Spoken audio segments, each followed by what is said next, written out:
tout, il faut à nouveau se pencher sur la situation au manoir de Liverpool et je joins à ce sujet ma collègue Marie-Pierre Bouchard. Le CI3S a pris connaissance de vos révélations, de celles de notre collègue Alexandre Duval aussi, et une enquête est déclenchée.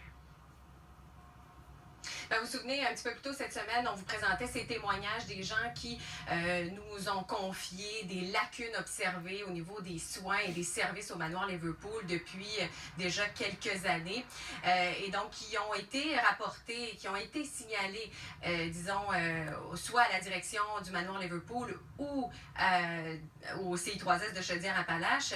Et là, le CI3S veut faire la lumière là-dessus parce que ça ne concorde pas vraiment avec les évaluations, les rapports des dernières années, des évaluations qui ont été faites ici au manoir Liverpool.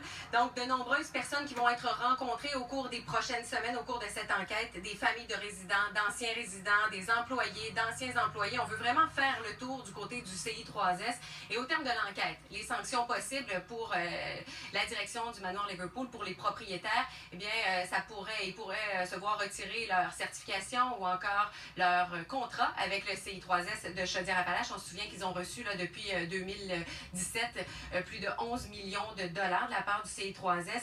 Donc, et ce qu'on sait également, Bruno, c'est que les vérifications vont être étendues aussi aux autres établissements qui appartiennent aux propriétaires du manoir Liverpool, Claude Talbot et Manon Bello. Chose certaine, on veut vraiment aller au fond des choses du côté du CI3S. On vient de prendre connaissance avec vous, puis là, on est vraiment troublés. Je vous dis, puis c'est pour ça que dès hier soir, on a décidé d'ouvrir notre propre enquête parce qu'on a besoin d'aller valider ça. On a un lien contractuel, on a un lien de confiance avec cette propriété-là, donc il faut aller absolument le vérifier nous-mêmes. Et il n'y a pas que le CI3S de Chaudière-Appalaches qui est inquiet, Bruno. Il y a également le ministère de la Santé qui se dit préoccupé tellement qu'une équipe a été dépêchée sur les lieux ici, là, au manoir Liverpool, au cours de la journée pour vraiment procéder là, à une inspection complète des lieux. Mais comment on va s'assurer dans cette enquête du CI3S qu'on aura l'heure juste, là? C'est la question qu'on se pose parce que souvenez-vous, dans les révélations notamment qu'on vous a présentées, il y a plusieurs témoins, plusieurs sources qui nous disent que justement les inspecteurs, ils n'ont pas leur juste quand ils se présentent au manoir Liverpool, qu'il y a plusieurs éléments qui échapperaient aux inspecteurs.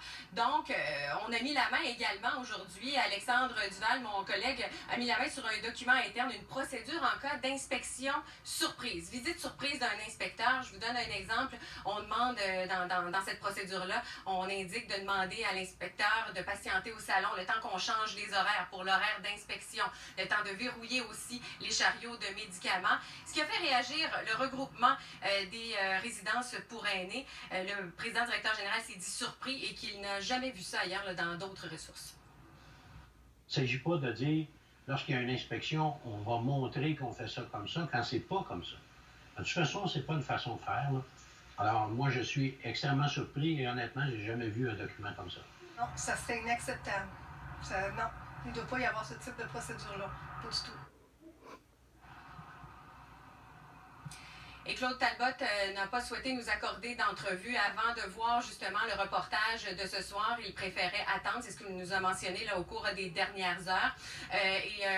Par contre, en ce qui concerne, par exemple, les horaires, la fameuse procédure, il nous précisait par courriel que pour lui, ce ne sont pas de faux horaires, mais plutôt une façon d'afficher des horaires là, un peu plus propres, un peu plus à jour, parce que souvent, on doit faire des modifications là, à la main et on veut en afficher sans rature. On va bien sûr suivre ce dossier. Merci, Marie-Pierre.